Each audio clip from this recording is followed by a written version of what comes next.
E me pôs nos lábios um novo cântico, um hino de louvor ao nosso Deus.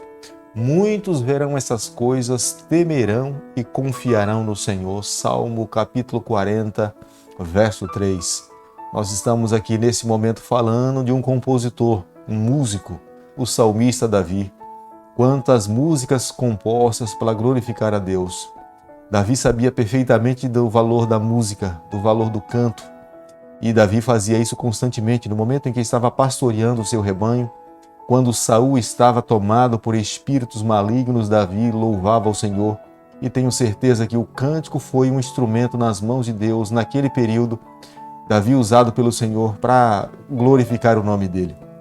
Quantos salmos nós encontramos na Bíblia como expressão da gratidão, do louvor que Davi elevava a Deus. E acredito que nos dias em que nós estamos vivendo também, nós precisamos ter um coração que cante mais ao Senhor. Creio que nos momentos que nós nos levantamos pela manhã, você precisa ter momentos para que você louve a Deus. Com palavras, com cânticos, com orações, com a palavra de Deus aberta, com meditações. Tenha certeza que o céu vai se agradar da sua atitude. Nessa manhã, nós mais uma vez iremos abrir a palavra do Senhor com alegria no coração, porque o livro de Êxodo tem sido uma inspiração para todos nós. E nesse momento convido você a abrir a Bíblia no livro de Êxodo, capítulo 28, o verso 1. Faze também vir para junto de ti Arão, teu irmão, e seus filhos com ele, dentre os filhos de Israel, para me oficiarem como sumo sacerdote, a saber, Arão e seus filhos Nadab e Abiú, Eleazar e Tamar. Deus escolheu quem seriam as pessoas que iriam lhe servir pessoalmente, que estariam diante de si para ministrar os ofícios dentro do santuário. Mas Deus também se preocupou em falar para Moisés como é que seria confeccionado a vestimenta do sacerdote e do sumo sacerdote. Mais uma vez eu quero ressaltar aqui nesse momento para você, o Deus que nós servimos, ele é detalhista, ele é cuidadoso, tem uma característica extremamente caprichosa. Ele não gosta do desleixo, ele não gosta da sujeira, e nós podemos ver isso perfeitamente aqui no livro de Êxodo, capítulo 28, verso 1 e o verso 2. No verso 3 nós vemos que as pessoas que deveriam construir essa vestimenta para os sacerdotes e o sumo sacerdote eram pessoas que ele mesmo, o Espírito Santo, capacitaria para que pudessem fazer essa obra. Não seria qualquer costureiro, não seria qualquer tipo de vestimenta feita de qualquer forma que eles deveriam se apresentar diante de Deus. Deus iria instruir essas pessoas escolhidas por ele para que pudesse construir a vestimenta que o sacerdote deveria se apresentar diante do Senhor. O capítulo 28, o verso 6 ao verso 14, a Bíblia faz menção aqui a alguns utensílios que o sumo sacerdote usaria. Um deles é o éfode. Seria uma vestimenta colocada por cima da vestimenta do sacerdote. Só que o éfode, ele não tinha ombreiras, ele não tinha mangas. Ele cobria o peito e cobria a parte de trás do sacerdote. Sobre o éfode estava ali algumas pedras, 12 pedras, onde cada pedra levava o nome das 12 tribos de Israel. Cada vez que o sumo sacerdote se apresentava diante de Deus, o sumo sacerdote ele estava ali levando os nomes das 12 tribos de Israel. Embora ele estivesse intercedendo de uma forma genérica por todos, de uma forma coletiva, o sacerdote também de uma forma individual, por cada tribo, ele colocava e apresentava, era um intercessor diante de Deus. Nós sabemos que o sumo sacerdote ele tinha uma função específica, e ele sim o que o nosso Salvador Jesus Cristo faz por cada um de nós hoje no santuário celestial. Ele intercede por cada um de nós. Os nomes que estão no livro da vida, ele apresenta a Deus constantemente. E como ele na cruz do Calvário alcançou a vitória, venceu o pecado, ele também advoga nome por nome, pessoa por pessoa, diante de Deus. E com o seu sangue, ele nos comprou na cruz do Calvário e nós carecemos da salvação, da sua salvação que ele conquistou na cruz do Calvário.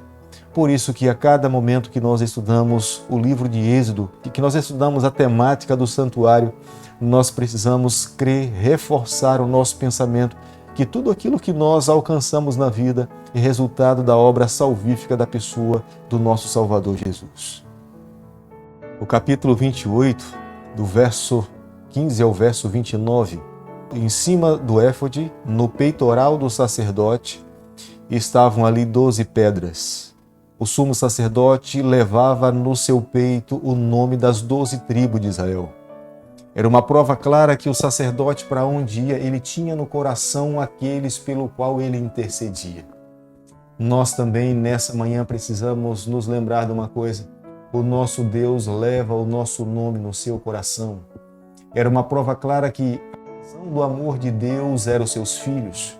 Por isso que ele assumiu uma aliança com um povo, não porque o povo era forte, não porque o povo era numeroso, ou porque o povo tinha algo em especial, mas Deus amou a despeito das qualidades que o povo pudesse ter, a nação de Israel. Deus escolheu para si e ele queria defender esse povo. Ele queria colocar nos melhores terrenos dessa terra o que aquele povo precisava fazer, que é a nação de Israel, que hoje somos nós, é confiarmos nos méritos e no poder desse Deus. Se nós entregarmos a nossa vida, se nós confiarmos no Senhor, tenha certeza que cada um de nós alcançaremos os patamares do sonho de Deus para a nossa vida. No capítulo 28, o verso 30, a palavra de Deus nos diz que o sumo sacerdote ele levava no peito 2 pedras chamadas Urim e Turim. Eram pedras onde Deus revelava a sua vontade para o seu povo. Era como se fosse uma pedra onde tinha um sim e uma outra pedra tinha um não. Quando então havia necessidade de consultar a Deus, por exemplo, ir para uma batalha, e o sacerdote perguntava: Senhor, nós devemos ir lutar contra os amorreus ou os filisteus? A pedra iluminava, dizendo sim ou não. E o sacerdote voltava com a resposta e comunicava ao rei, à nação de Israel, falando: olha, o Senhor falou que nós não podemos ir, ou o Senhor nos falou que nós devemos ir, que nós alcançaremos a vitória. Eram 2 pedras que estavam no peito do sumo sacerdote, e Deus se comunicava com o seu povo, respondendo para aqueles que de fato estavam diante dele, com um sim ou com um não. O capítulo 28, verso 31 a 35, nos fala que por baixo do éfode havia um manto azul. Algumas interpretações a respeito do significado desse manto azul que estava por baixo desse éfode. Uma delas é que é da origem celeste de Cristo. Cristo, nós não podemos nos esquecer que a sua origem não é terrena, ela é celestial. Por isso que por baixo do éfode havia um manto azul. Em um outro momento, nós podemos crer que esse manto azul também era uma lembrança para a nação de Israel em viver uma vida de obediência a Deus. Da mesma forma como Jesus Cristo veio a essa terra viver uma vida de obediência a Deus, os israelitas, através desse manto azul, era lembrado que eles precisavam obedecer ao Senhor. Eles não poderiam fazer o que bem quisessem com as suas vidas. Eles foram comprados por preço.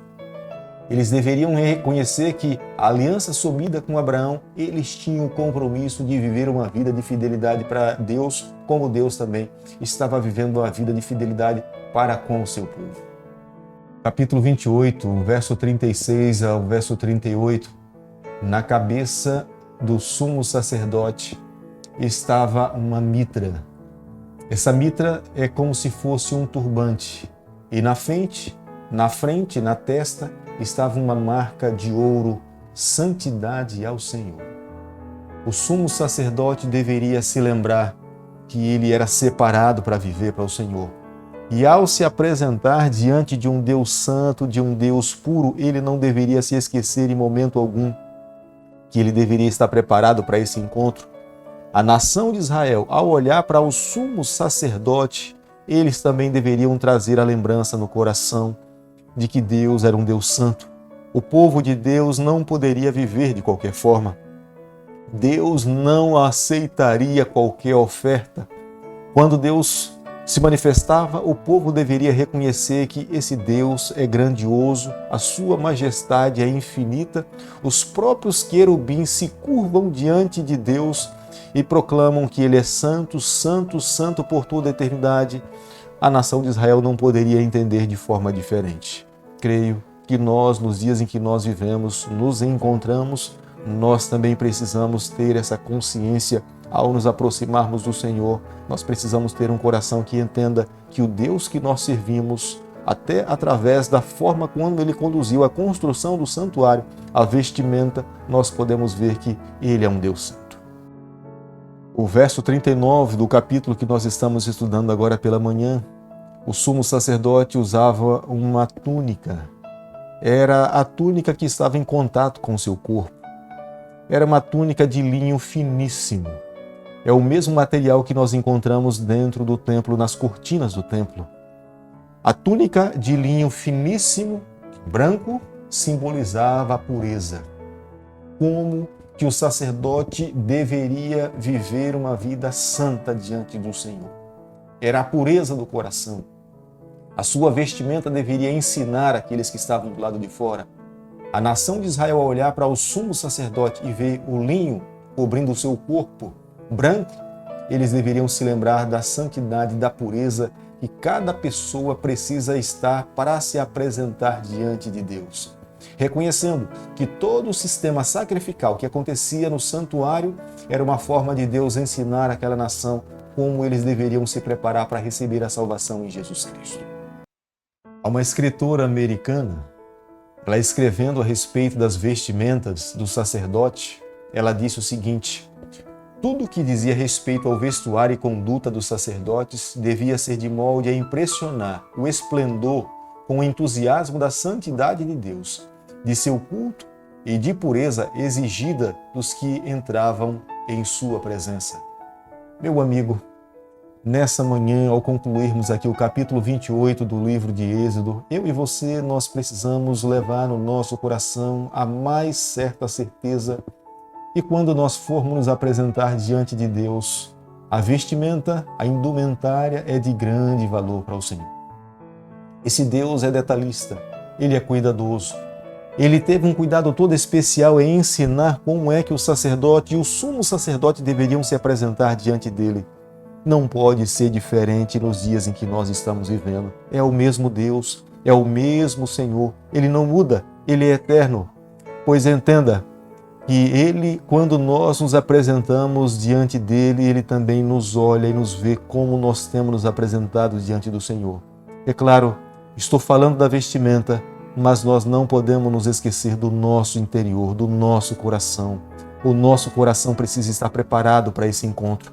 Tenha certeza que Ele leva em conta a maneira como nós nos apresentamos diante dEle. Por isso, que nessa manhã, mais uma vez, como adoradores, nós precisamos clamar, pedindo a Ele que Ele nos tome nos seus braços e nos abençoe na nossa trajetória. Querido Pai, nessa manhã nós nos curvamos diante de Ti, nós nos colocamos em Tuas mãos, nós confessamos as nossas falhas, nós pedimos perdão por todos os erros. Por favor, Senhor, nos aceite e nos receba. Nos conduza na nossa trajetória, é o nosso pedido, é a nossa oração e nós fazemos em nome de Jesus. Que o Senhor te abençoe e te guarde. Que Ele faça resplandecer o seu rosto sobre você, que Ele tenha misericórdia de você, e sobre você nessa manhã Ele levante o seu rosto e conceda a sua paz em nome de Jesus.